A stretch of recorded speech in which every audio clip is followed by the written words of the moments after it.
திருப்பூர்ல கல்யாணமாகி தற்கொலை பண்ணிக்கிட்ட புதுப்பெண் ரிதன்யாவோட கேஸ்ல ஒரு சலசலப்பு ஏற்பட்டிருக்கு. அதை பத்தியும் அல்குவேதா அப்படின்னு சொல்லக்கூடிய பயங்கரவாத அமைப்புகளுக்கான ஆள் சேர்ப்பு நடந்துட்டு இருக்கா. இதை பத்தி இப்ப கண்டுபிடிச்சிருக்காங்க. அது எப்படி அப்படின்றத பத்தியும், நேபாளல ஒரு மிகப்பெரிய கலவரம் நடந்து கிட்டத்தட்ட 19 பேர் உயிரிழந்திருக்காங்க. அதுக்கு பின்னாடி இருக்கக்கூடிய ரீசன்ஸ் எல்லாம் தான் இந்த வீடியோல பார்க்க போறோம். Welcome to the KTV. நான் உங்கள் பவானி ஸ்ரீ.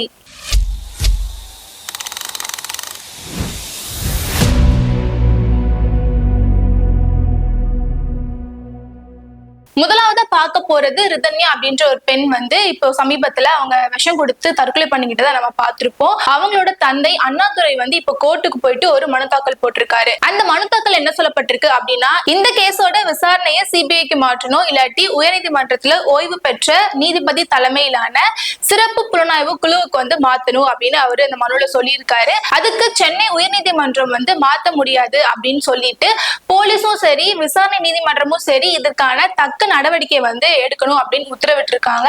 ஃபர்ஸ்ட் இந்த கேஸ் சந்தேக மரணம் அப்படின்ற பேர்ல வழக்கு பதிவு செய்யப்பட்டது. அதுக்கப்புறமா வரதட்சணை கொடுமை உள்ளிட்ட பிரிவுகளின் கீழ் வழக்கு பதிவு செய்யப்பட்டது.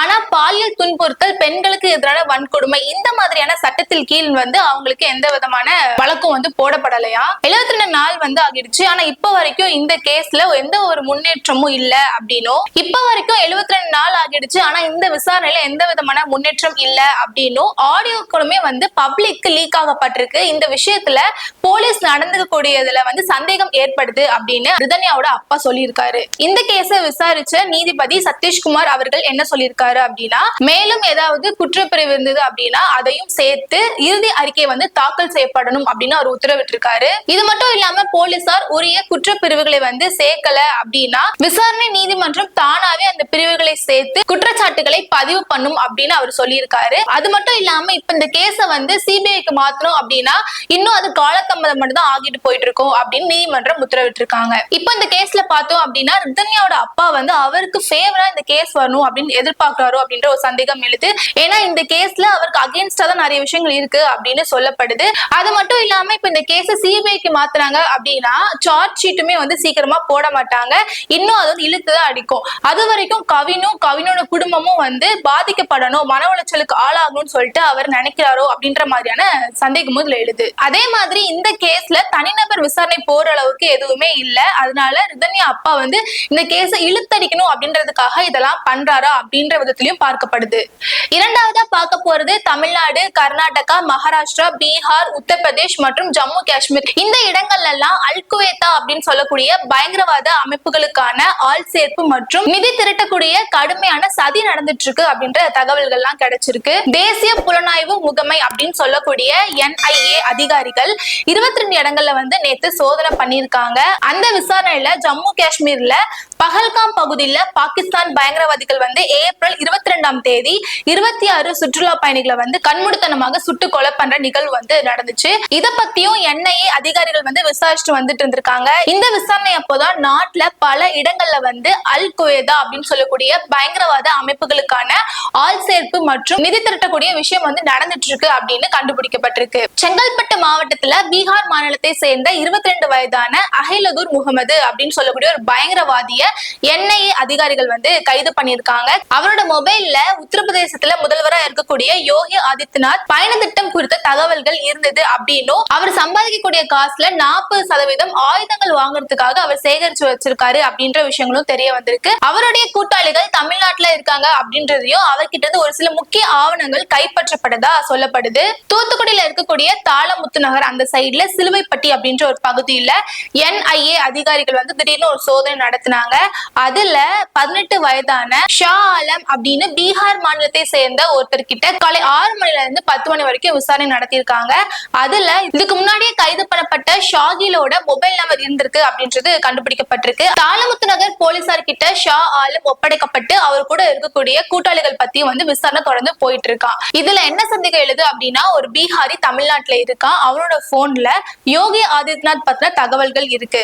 இதற்கான காரணம் என்னவா இருக்கும் அப்படின்ற அப்படின்ற ஒரு சந்தேகம் எழுது. அது மட்டும் இல்லாம ஜம்மு காஷ்மீர் சைட்ல எல்லாம் மிலிட்டரி போர்ஸ் ரொம்பவே அதிகமா இருக்கும், அங்க வந்து வெப்பன்ஸ் கொண்டு வர முடியாது அப்படின்றதுனால தூத்துக்குடி மூலியமா யாருக்குமே தெரியாம வெப்பன்ஸ் வந்து ரோட் மூலியமா கொண்டு போலாம் அப்படின்றதுக்கான சதித்திட்டம் நடத்தப்பட்டிருக்கா அப்படின்ற மாதிரியான கோணங்களையும் நம்ம பார்க்க வேண்டியது இருக்கு. மூன்றாவதா பார்க்க போறது நேபாளல ஒரு மிகப்பெரிய கலவரம் நடந்து கிட்டத்தட்ட 19 பேர் வந்து உயிரிழந்திருக்காங்க. அங்க இருக்கக்கூடிய அரசாங்கம் வந்து ஒரு சில சோசியல் மீடியா தளங்களுக்கு வந்து தடை விதிச்சிருக்காங்க. இதனாலதான் அங்க போராட்டம் எழுந்திருக்கு அப்படின்ற தகவல் கிடைச்சிருக்கு.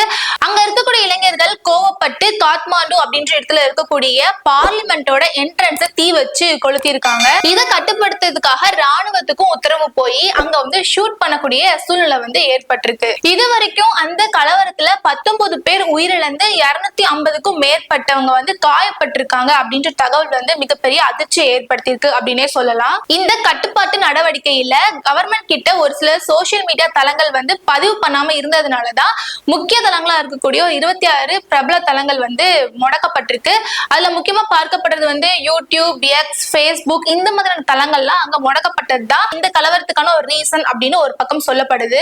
இதே சமயத்துல டிக்டாக், வைபர் அப்படின்னு சொல்லக்கூடிய இந்த மாதிரியான சோசியல் மீடியா தளங்கள் வந்து அரசோட ஆல்ரெடி பதிவு பண்ணி வச்சுக்கிறதுனால இதெல்லாமே வந்து செயல்ல இருந்துட்டு தான் வந்துட்டு இருக்கான். ஆனா இப்படி சோசியல் மீடியா தளங்களை க்ளோஸ் பண்ணக்கூடிய இந்த தடைனால அங்க இருக்கக்கூடிய மக்கள், அதுலயும் குறிப்பா இளைஞர்கள் வந்து அதிகமா கோவப்பட்டிருக்காங்க. அதனாலதான் இந்த மாதிரியான சம்பவம் நடந்திருக்கு அப்படின்னு சொல்லப்படுது. காட்மாண்டுல ஸ்டார்ட் ஆன இந்த போராட்டம் வந்து கொஞ்சம் கொஞ்சமா எல்லா இடத்துக்குமே பரவுனதுனால அங்க ஊரடங்கு உத்தரவு போட்டிருக்காங்க.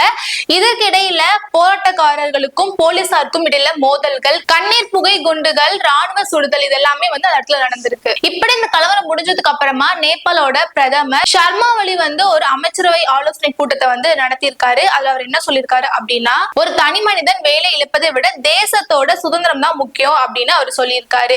இதுக்கப்புறமா இந்த கலவரத்தை எல்லாத்துக்கும் நான் பொறுப்பேற்றுக்கிறேன் அப்படின்னு சொல்லிட்டு உள்துறை அமைச்சரா இருக்கக்கூடிய ரமேஷ் லேகாக் இது எல்லாத்துக்கும் பொறுப்பேற்று அவர் ராஜினாமா பண்ணியிருக்காரு. இந்த போராட்டத்துக்கு பின்னாடி சோசியல் மீடியா தளங்கள்ல முடக்கி வச்சிருக்கதா ரீசன் இல்ல அப்படின்னு ஒரு தரப்பு சொல்றாங்க.